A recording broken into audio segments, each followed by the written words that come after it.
Alright, so in this, the first thing that you need to do is look at the directions given to you on this page somewhere here. These directions are always fixed. So what we need to do will clearly depend on these directions. Let's see. When you say discuss how well reasoned you find this argument, we'll try to understand every word here. Well reasoned means what exactly? Line of reasoning exactly is what? Use of evidence is what? Okay, assumptions, weaken, strengthen, evaluate. All of these would give you some memories, I'm sure. So strengthen, weaken, evaluate, assumption, reasoning, evidence, reasoned. Okay. So basically, if you are very good at critical reasoning, there is another section to check your CR skills basically. Okay. Another section to check your skills of critical reasoning only. Is your writing skill important in this case, or is your reasoning skill important? So the GMAT says it really checks reasoning much more than writing. So don't bother too much about writing style, don't bother too much about language, linguistics, vocabulary, grammar, mechanics, punctuation. Any of these things will not make much difference.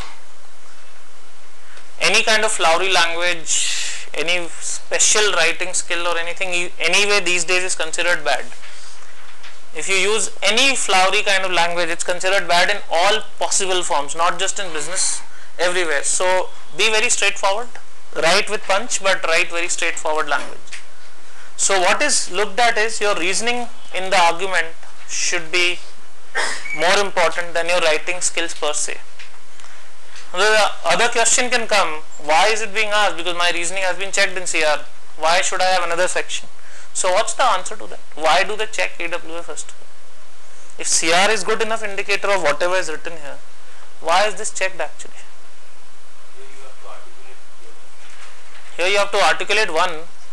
The other thing that business schools always have seen this particular bit, people may be very good at reasoning, but the basic skills of writing, very basic skills of usage of language, so that you know that structure formation etc. Especially for people who are not really native speakers of English, they find it very challenging sometimes to cope in a business school. So the Koreans, let's say, the Japanese, the Chinese, the ones that have not had very good upbringing in English per se, and they get they rather get their essays, the admission essays written by somebody else, and they make it sometimes. So this is exactly the reason why this was introduced. Some basic semblance of writing should be there. The other thing about this is how much exactly are we supposed to score really. So they say minimum grade is 4, anything above 4 is safe. I would also believe anything above 4 is safe, but you won't get 4, you will always get a score more than 4 even if you do possibly the most average job. Automatically 5 is a very simple, very easy score to attain. Any of you have written the real GMAT can confirm this. Tell me, what have your scores been if you have written the real test? Anybody who has written it before? What was your score? 4. Did you not pay attention?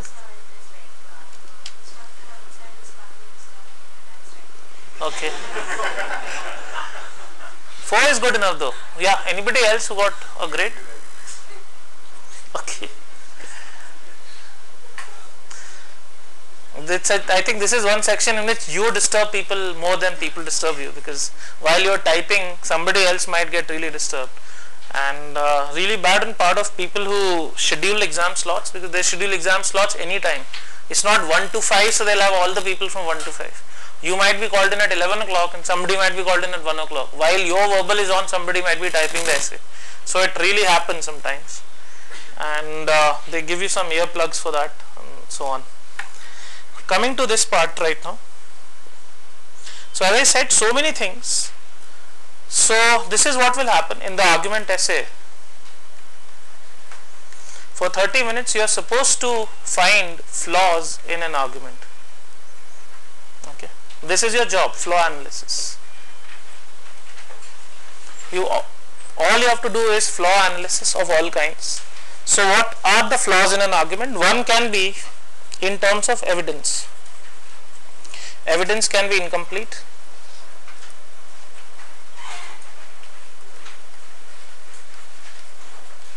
That means facts are not enough to draw the conclusion. That could be evidence number one. The other could be evidence is irrelevant.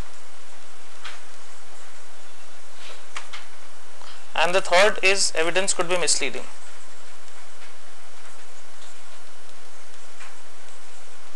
The way I am telling you, write it this way, you will ensure a grade of 6 very easily.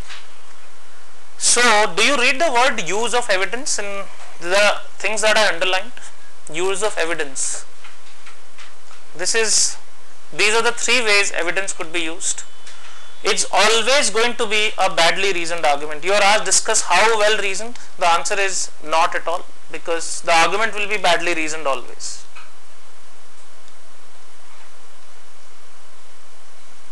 In a well reasoned argument, you cannot make any kind of change.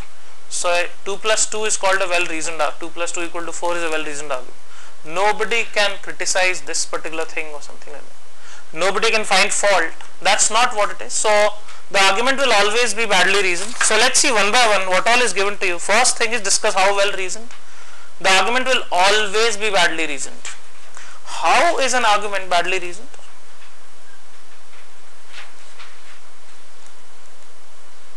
How is an argument badly reasoned? So first thing is evidence is incomplete. That means facts are not enough. That means it assumes something. Assumption is the worst flaw in an argument. Assumption is a flaw basically. So when is an assumption made? When all the facts are not presented. So if I say I need 10 facts to make a decision, I am given only 3 facts and the decision is made. If you remember in assumption, exactly this is what we used to do. In evaluate the argument, we used to do the same thing. In weaken, strengthen, we do the same thing. In flaw, we do the same. So something like I need 1, 2, 3 facts to reach the conclusion. I am given only 1 and 2, let's say 3 is not given. This is called evidence is incomplete. There is nothing wrong, but it is incomplete, that's it. The second can be evidence is irrelevant. We are given the government should invest in city roads and the example given is of rural roads, let's say. Irrelevant. And this kind of scope shift is very common. We have seen that so many times. So this is basically a problem of scope shift. So many times you will see in every argument on flaw or assumption, scope shift happens again and again. It could be a bad sample, it could be anything, but irrelevant argument. We have seen in flaw, if you remember in CR, some questions that some people who were given a surgery for first, they were good people, let's say. So this argument is irrelevant because they cannot go out and then we say they committed fewer crimes because of the surgery. So many ways. And the third could be evidence is misleading. Let's say facts are talking about numbers and the conclusion is talking about percentage. His salary went up, his friend's salary went up by a higher number.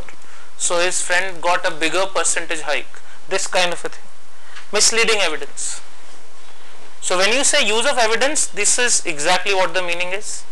If the evidence is incomplete, there is surely an assumption. If the evidence is irrelevant, it's a flaw.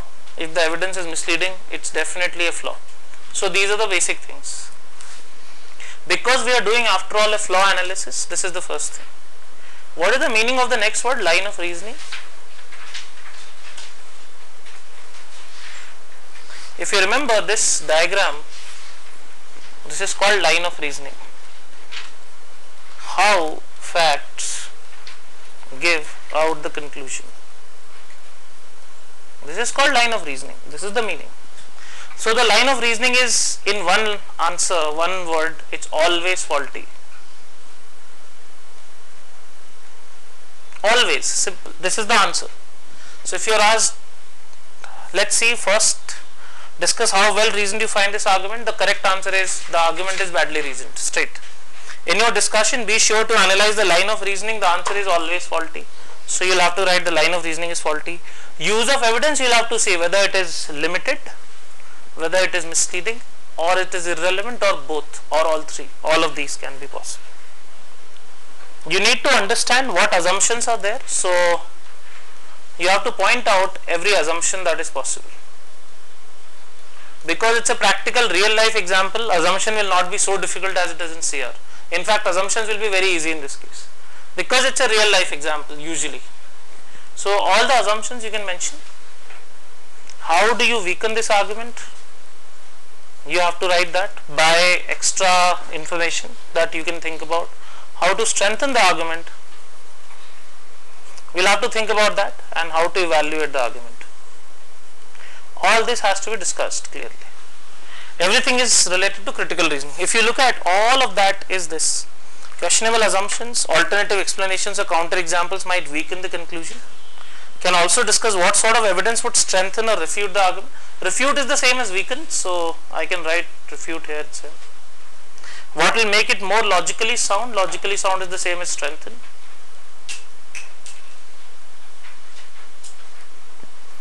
And what, if anything, would help you better evaluate its conclusion? So once again, I can have my entire skeleton. What all am I supposed to discuss? I am supposed to discuss flaws, I am supposed to discuss line of reasoning, I am supposed to discuss use of evidence, assumptions, weaken, strengthen, and evaluation.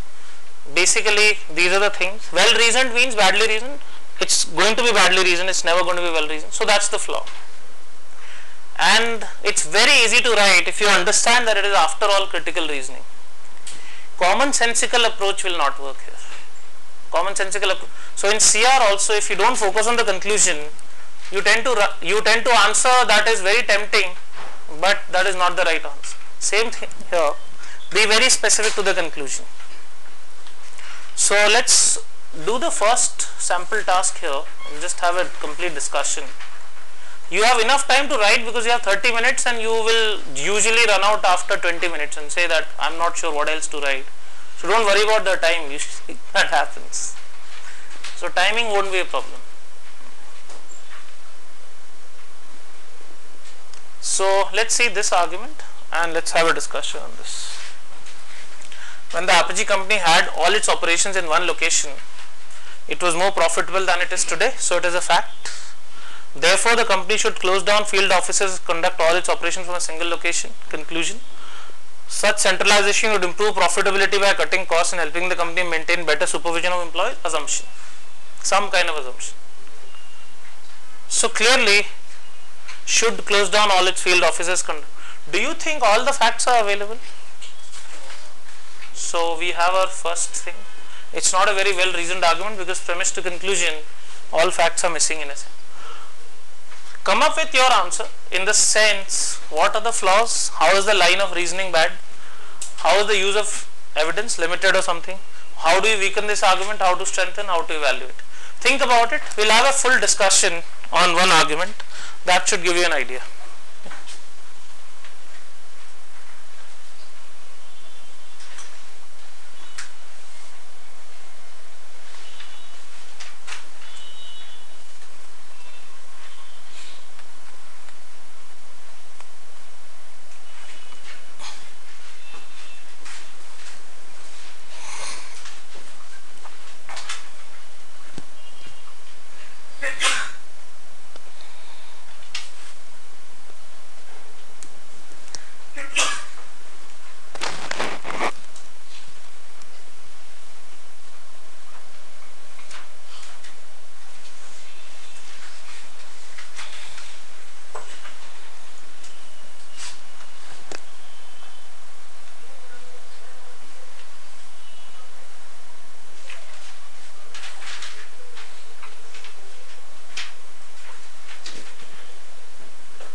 Please give me something related to this argument. Why do you think it's a bad conclusion? First of all, it's a badly reasoned argument after all.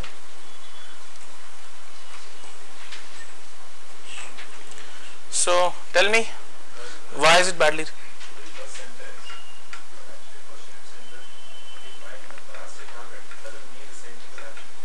Okay, so I cannot. Perfectly fine. That's an assumption they're making. What else?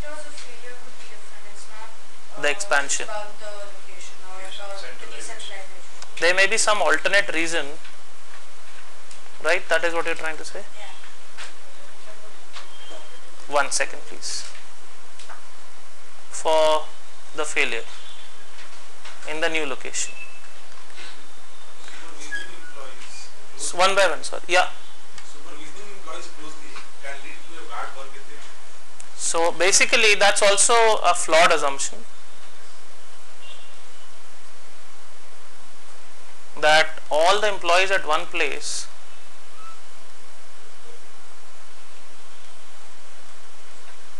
can be managed better.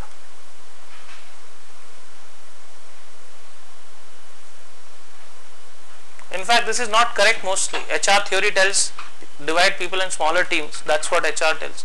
So usually it's not a very good idea to have a very big team at one place. And that's why companies don't have all the offices at one place. It's for many other reasons as well. Basically, whether it is cheaper to actually have, all operations in one place, reservists, spread out. Very important, because they are talking about profitability. So cheaper versus more costly. Maybe the headquarters is at a location that is very, very expensive to expand, and getting everyone today to that place may be very difficult. In the past, maybe it was very easy. The company had maybe very few employees. Now the employees are too many number. Getting them to accommodate at one place may be in fact more costly and may reduce profits. Quite possible. We can go back, say more about your external factors that can affect. Totally, we can. That will be in the weakened part of it. So which all? Let's say for example. And then, second, we don't know what percentage of cost is this operation. Absolutely. So data not enough for sure.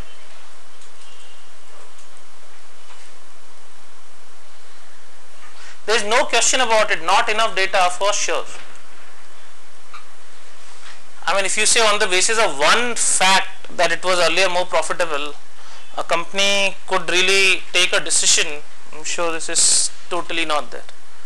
This would mean tons of data for a consulting company first to even say yes, no, or to even start the work. So not possible. Anything else? We don't know the revenues, whether the revenues have gone up. Data not enough in a lot of ways. Cause so there's so many things that can be there in that. Anything else? Give me more basic idea now.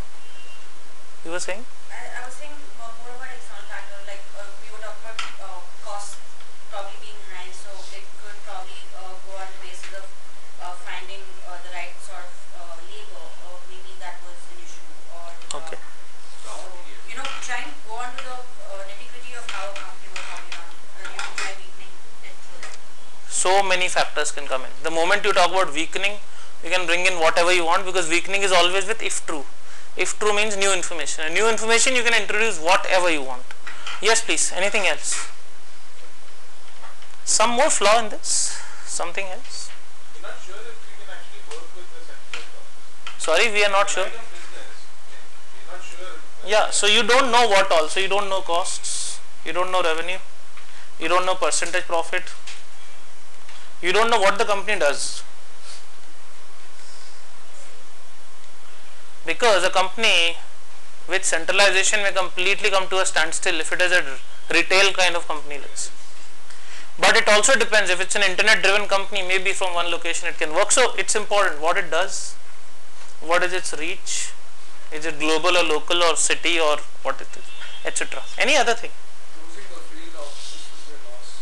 Yes, you may lose customers, you may lose revenue, you may lose profits, you may lose talent, you may lose your logistical advantage, anything, you may lose many reasons. Maybe in the past there was no competition for what products it was manufactured. Totally. So past cannot predict the future. Maybe in the past there was no competition. Future there will. Right now there is intense competition. So it makes no sense to come back to the original location. There can be so many more reasons. Any other thing? Maybe there are only one or two centers which are causing this. So instead of concentrating on that, It could be that out of the 20 locations, only a couple of locations are incurring such huge losses that the company overall is gaining less. So maybe 18 offices are doing very well, only 2 are doing badly, and so badly that they are bleeding totally. The first sentence is that the company might be working in a particular avenue, and now Quite possible. New product line, new anything, new market, new geography,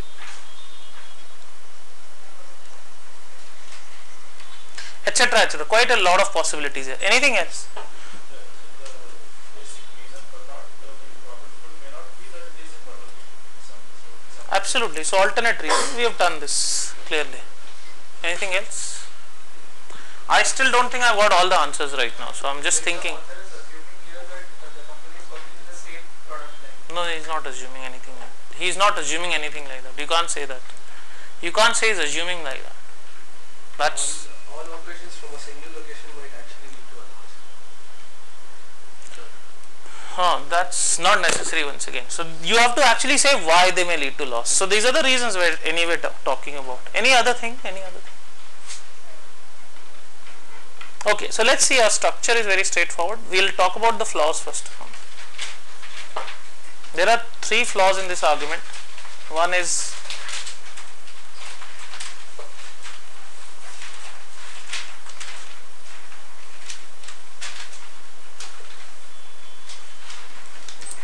cause and effect flaw first.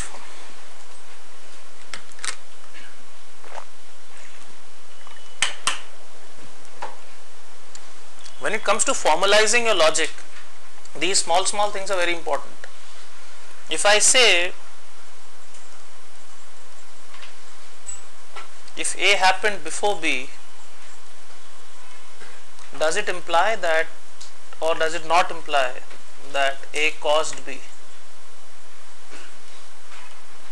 If A happened before B, does it mean A caused B necessarily? By no logic this. But right now this is what the author is trying to imply, that okay, the company expanded first and the profitability went down later. This happened first, this happened as the second event. It does not mean A caused B. Expansion may have no role in lower profitability. There may be some more reasons, but not expansion per se. There may be so many other reasons. Is this is this clear first of all? There may be. So this is what, when you say A caused B, you can always come back with C may have caused B, and this C can be 100 reasons. So many of you were talking about alternate logic. This is the alternate logic. Now let's say, I'll just try to give you a list of logic according to me, and then you can actually add to this. Suppose in the new location, the company has absolutely new product line, and people don't know the new product at all of the company. Maybe people in some country identify GE with bulbs only, and GE Finance goes there, GE Capital goes there. People don't identify GE with capital, let's say, in some country. It's a big problem that can be there. So maybe advertising costs are exceptionally high in the new country. Maybe the government is very hostile to the company. You might say the government is hostile. How is this possible? People may be very hostile. Does it happen practically or not? Please tell me an example. People or government are hostile. Sorry? US government is hostile to Samsung. You've been reading a lot of late. Okay, could you really say that? But okay, I get it. Yeah. Sunny, when you're talking about such examples, right? So when we are writing it, do you think it's preferable to probably lay out such examples? I'll tell you how to write it. I'll tell you how to write it. I'll just, so what not to write, what to write, I'll come to that surely. Okay, so as she's raised the point, when you say don't write the word General Electric, you can just say conglomerate with several product portfolios going to some other country. Don't write the name of the company. That's it. Everything else is possible. Okay. So 2 or 3 things that have to be avoided. One, you have to avoid the word I. In an argument, never even think about writing I feel, I agree, I disagree, I believe. This word is not supposed to be written. So completely in a third person narrative. I'll tell you how to write it. We'll come to that. The second thing is, any example has to be a generic example. So Walmart has to be a retail store. It cannot be written as Walmart. Okay. General Motors has to be an automobile company. If a particular country's example, don't write the name of the country. Generalize. Specific examples are not supposed to be mentioned. Okay. Let's see what other reasons could be there. There can be so many things. The competition is very intense in the new location. When we are talking about government is hostile, there are so many examples along with you can give. When Tata Nano was in West Bengal, let's say, people and government both were very hostile. It could be very, very ordinary. It's quite possible. You may say the company operates in very heavy products or projects that take very long to gestate and finally yield profits. So the gestation period is right now on. Maybe the profits will come later. I can just go on with this. You can invent your own 100 reasons. Anything, you just mention 3 or 4 just to say something else may be responsible. Yeah.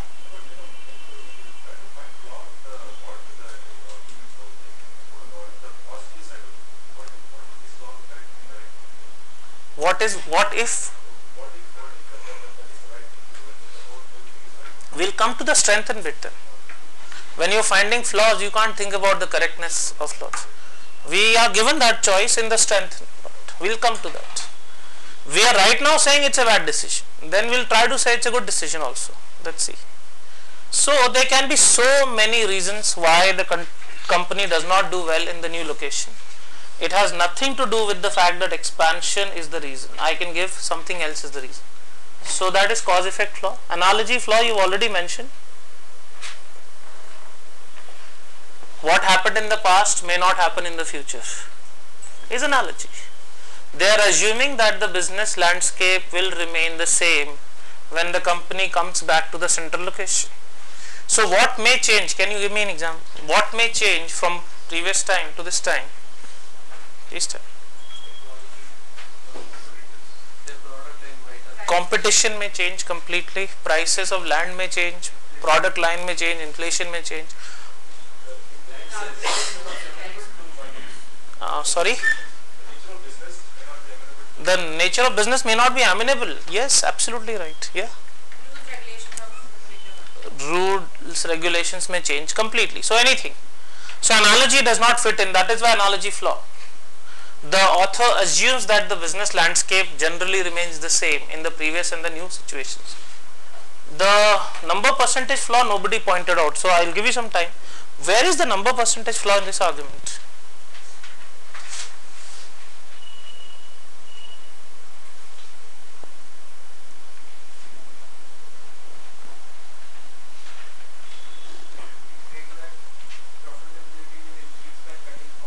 Yeah. So I didn't get what the number percentage flaw is in this.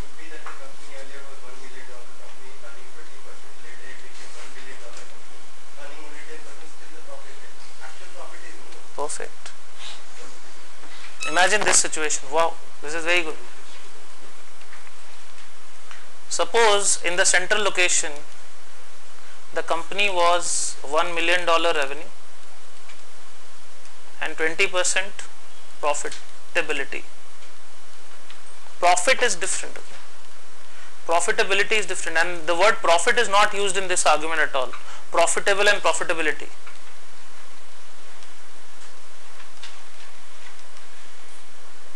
So 200,000 after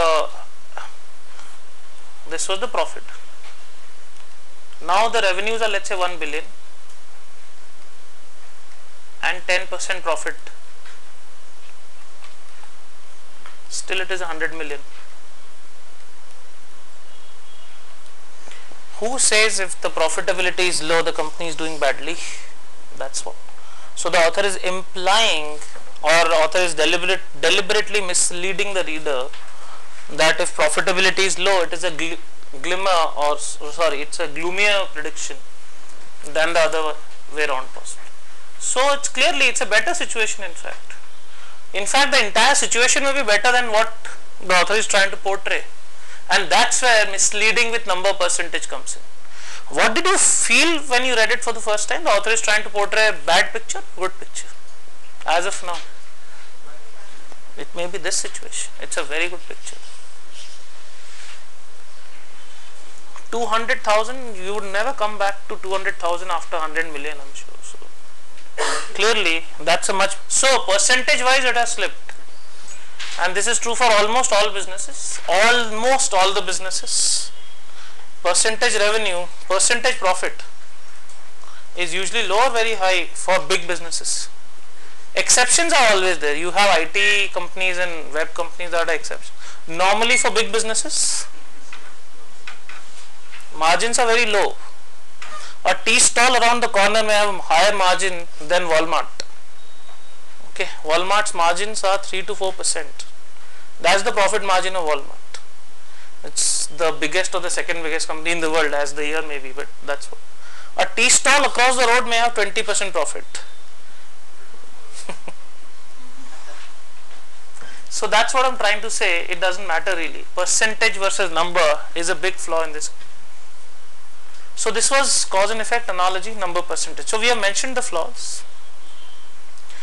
Assumption.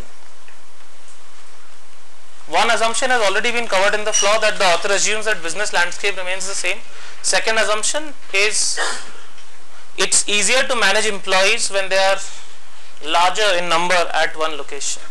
That is a flawed assumption totally. It's always more difficult to manage employees.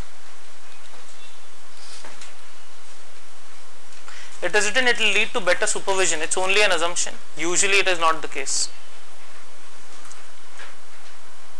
Next thing, how do I weaken this argument?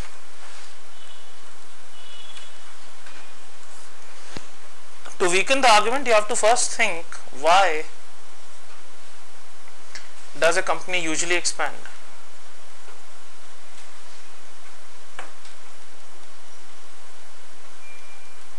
So you want more of something, you want less of something, something like that. That's usually the reason. You want either more of something or less of something. So you want more of revenue, profit, brand, geography, customers, talent, so on and so forth. You want more of certain things. You want less of cost, processes. Okay, you want less of government regulation. You want, what all do you want less? Risk. Any other thing that you want less? In an organization, what do you want more and what do you want less? Think about it. Less competition, perfectly correct. Less attrition. What did you say? Attrition? Okay. Okay, fine. So you want these usual things. Now let's say more customers would be lost. So that's a weakening scenario. More talent, maybe people don't move to the central location. Weakening scenario. Geographical advantage anyway is lost. Brand is definitely lost. Profits and revenues may also be lost. So all of these will become major reasons for the company not to think so. Cost. If a company went to China to set up a factory at low cost, definitely that cost advantage would go, or maybe at the earlier BPO advantage in India, that would go. So something like that. You don't want too many processes, that is why you outsource. So that may go. You don't want too much government regulation, that's why you go to other countries. Quite a lot of possibility. In fact, Mittal Steel earlier, that has expanded to so many countries because of the reason that a lot of governments just do not let them survive, and a lot of governments are very welcoming. So it opens a lot of places just because very little government intervention is there. You don't want to suffer risk because of one market or because of one calamity or something. So you would broad base your risk, called hedging. Competition. So you go to blue ocean markets, newer markets where very little competition exists, all this normal.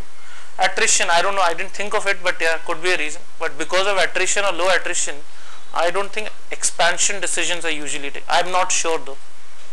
Do you take expansion decision, let's go to this country because people leave this less often? I don't know, but could be possible. It's a possibility. The other reasons could be, other reasons rather to expand could be mergers and acquisitions, could be cultural, and could be completely new products or services. The company wants to do certain things that it feels will not really survive or thrive in the existing markets. all of these will also go. So you can always say so many things will be to its disadvantage. Whatever the plus of an expansion that could have accrued to the company would be lost. Now comes the more challenging part. How do you strengthen this argument? So far you have been criticizing the decision. It's a bad decision. It should not centralize. Now you will have to say it's a good decision. So how is it a good decision suddenly? How could this prove to be a good decision? Centralize. Negative things turn out to be good for them. Something else. No. That's not the way business thinks. Please think business also at the same time. All the costs will come from one place, not all the places. Better synchronization. Possibly no. Better synchronization of the teams. See, people will first think customers. If you say that better synchronization, but everything has to hinge around the first idea that you don't want to lose customers. Major market share, which is in one area you would talk about. Operational efficiency and experience. All that is fine, but it is take a business decision. Don't take only a lopsided one thing. Launching a product which has a lot of demand in that area. I agree, but people will not say that close every other office. When will you say? Actually increase. See, all these are side small advantages, but this will not warrant a business to close all the field offices. Important thing is, how do you think close down all the field offices and operate from one look? Whatever you are telling me is a focus. It's not that close everything else. Okay. We are facing government regulation problems in different offices. I think you've missed the point. See, Currently, they don't have money to run more than one office. you still will usually want to sustain, because so I'm saying it's a good decision and you're not giving me the answer. Let's say the company does not, because of the nature of business, it's in fact a bad idea to have many offices. Let's say, suppose it's a company that is into e-book publishing. It can operate from one location, it can sell books online, that's it. So think about something like this that warrants only one location and still it's quite possible. Or a company that sells very rare products, rarely bought products. What could be the rare products, as in what is really rarely bought? Sorry? One set of fire extinguisher for a company. Is that a very rarely bought product? That you will need one office? No, think about something more rare. Antiquities. Something else. You're not thinking as rare still. Diamonds. Us Indians, I think. Not really correct. Something else. Think about products that are very rarely purchased and that don't need any marketing. Sorry? Automobiles or aviation related products or something. Something even more rarely purchased. So you can actually heighten it to the level that you need not have even one extra office. Nuclear reactors, now you're actually coming. Satellites, fighter planes, etc. Fighter planes would still be purchased. Now imagine this, a company that makes products that are so rare does not need field offices, because only governments will order all this. They will know where to order, when to order.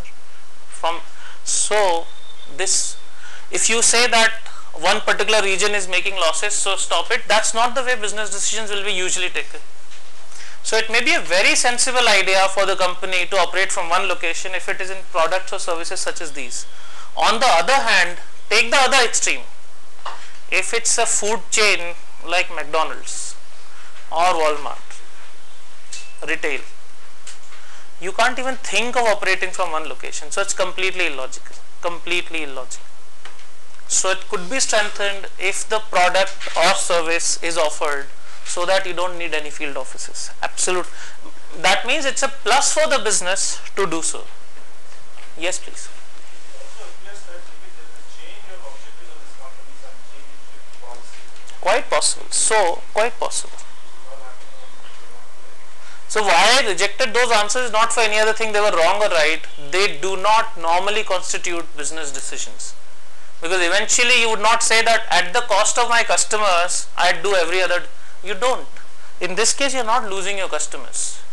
So that's the reason why those answers did not merit as much attention. Let's see, how do you evaluate this option? Evaluate means, as of now I don't have enough information. I don't have enough information. I need more information.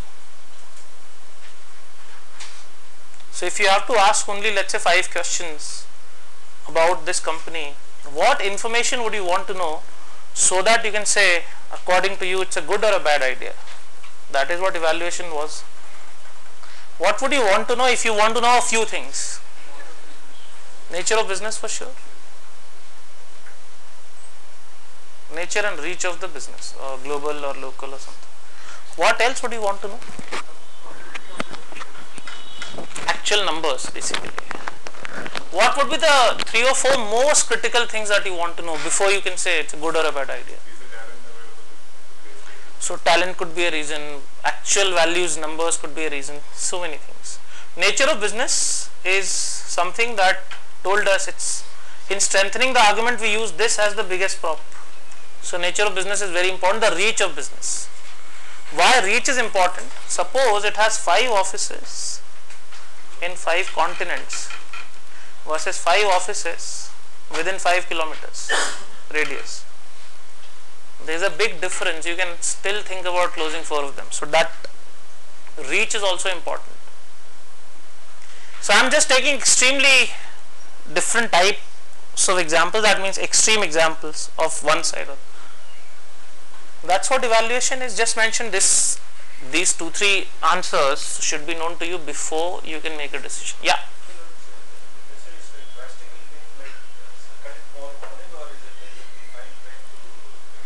You don't need to comment on that thing because that is beyond the argument once again. I agree. I mean, that could be, when you sit in a boardroom, you don't discuss this way anything. This is a very different approach totally. So when you are analyzing an argument, this is exactly what you need to do. Anything else that you would want to say in this case? Anything else that is not covered?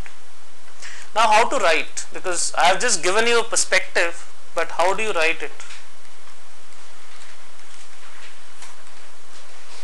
Just make sure you cover flaws, assumptions, weaken, strengthen and evaluate in the same order. That's it. You may write 5 paragraphs, 80 words each at least, 80 to 100 words in the same order. So write flaws, then assumptions, then weaken, then strengthen and then evaluate. Do not write one para of 200 words and another para of 30-40 words. That will not look very good. So 4 to 5 well written 80 to 100 word paragraph should do.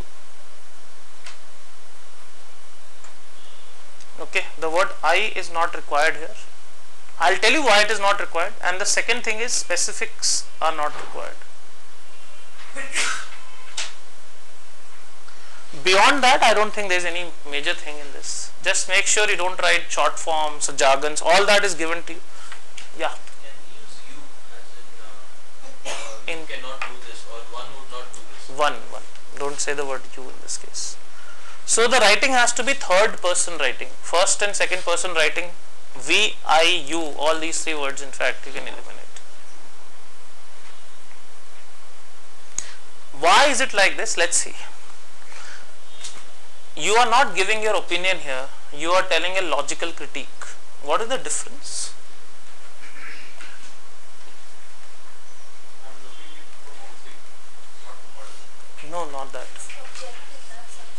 Opinion is very subjective. So opinion means agree or disagree. Critique means with the same facts, every logical person will come up with the same answer. That's the meaning of a critique. Critiques cannot be very different from the eyes of different people. Logical critiques.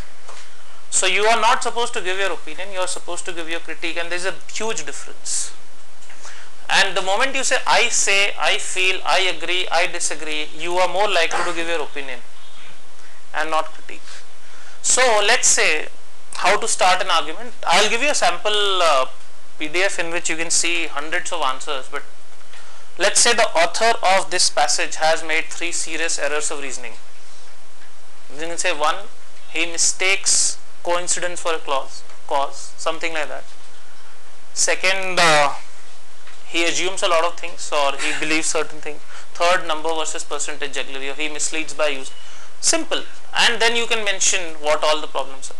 I have not mentioned anything like I am doing so, you are doing so, or we are doing so, nothing like that. So logically, if you logically solve the CR question, you should reach the same answer. Same here, if you logically write, your answer should not be very different from somebody else's answer. If in an opinion answer, it's not a debate at all, so these words don't qualify. In fact, the E-rater in your exam, in the argument essay, checks the number of times you write I, we and you. Each time it will deduct some marks, each time. And usually it is the E-rater that checks it first. If the grade is lower than 4, then only a human rater checks. That's the reality. Human rater usually doesn't check it. If you get a grade of 4, nobody checks your essay after that. If it's really less than 4, then the human rater will check and confirm it should be less than 4. Above 4, it's something that it doesn't check really. So certain ways, and it is programmed very well and can actually find out your patterns and so on. It can be programmed pretty well, so that's what it is. Your essays are never read by experts, that is another thing. So usually they are read by high school graduates. So their reason for this is that these people are the ones who are unbiased about a particular subject. So someone who works for a company in a Fortune 500 will have a different view of this idea. Someone who has just graduated from high school will just see the objective part of it. This is what they feel. That simply means you don't have to write a stronger essay, you have to write a longer essay.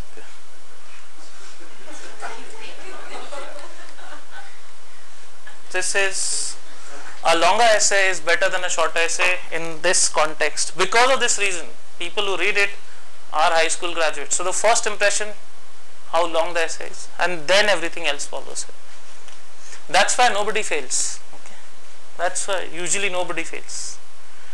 Another thing, if you write for 30 minutes, okay, if you decide to write, I am saying the word is because a lot of people sometimes decide not to write this essay for some reason, then you will not get anything less than 4.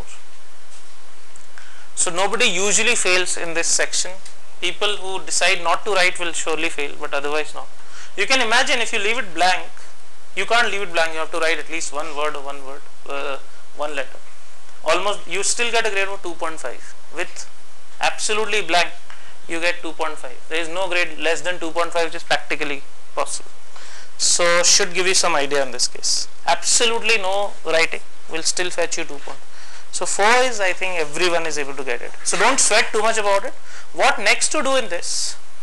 So all the official guide editions, right from 10, 11, 12, 13, they have a constant list of topics. There are more than 100 topics available. Just read only 5 answers one day prior to the exam from this document, okay, AWA model answers PDF, and that would be sent to you in the study plan. Just read, don't have to write anything, no practice required, nothing.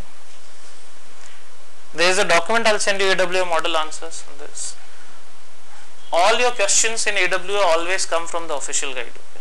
So all questions always from OG. If this were true for quant or verbal, I think we wish, but yeah. But all the answers, all the questions come from official guide. So there is a huge probability that you've read a topic beforehand. Don't waste time, no matter, even if you write it right now, you'll get a grade higher than 4. If you decide to type for 30 minutes, that's it. Okay, don't worry anything. You just read this and read the document that I'll send you soon. So that is about the AWA part. The remaining part, integrated reasoning, if you have read the recent reports and recent B schools reaction, all the B schools are saying that this year they will not even consider it, most probably. Have you checked that? I'm sure this is circulating. So most of the times it's kind of, because Stanford, Harvard and Wharton, all these schools have come out and said that they would not check integrated reasoning scores. Assuming other schools will also believe so, still, so what I'll suggest is, I have put up this video on YouTube. If you want, you can actually watch it. If you have seen, I'll send you the link. You can just watch it there, or if you want, you can come for the session tomorrow. Either, it's totally fine, because the same session I'm going to have here. If you don't want to pay attention right now to this section, you can do it later. Anytime the same video has been put up, exactly the same video as we do the class here. So anytime you will be sent the link plus the material along with it. Material hard copy you should check right now also, you can just take it. I have seen a couple of things about this section also. A grade of 5 I am sure is very good, and 5 should be obtainable by everyone. Once again, it's not difficult at all. This integrated reasoning section essentially is checking your reading skills. So I am very surprised why the grade comes later, because it's a straightforward right wrong situation, but the grade still comes later for this. Maybe they still check how you've answered or what, because it's pretty objective in nature though, but the grade will come later for this. I still would say you should not take it lightly, because if there are certain schools that look at your score, maybe, I don't know, some schools have very clearly said this. So you may decide to come for the session tomorrow, you may not decide to come for the session, totally right now up to you, but the same session is available as a free video on YouTube also. I'm sure some of you may have seen it also, that there is this same thing. So tomorrow we'll do integrated reasoning for the people who come here though, that should be it.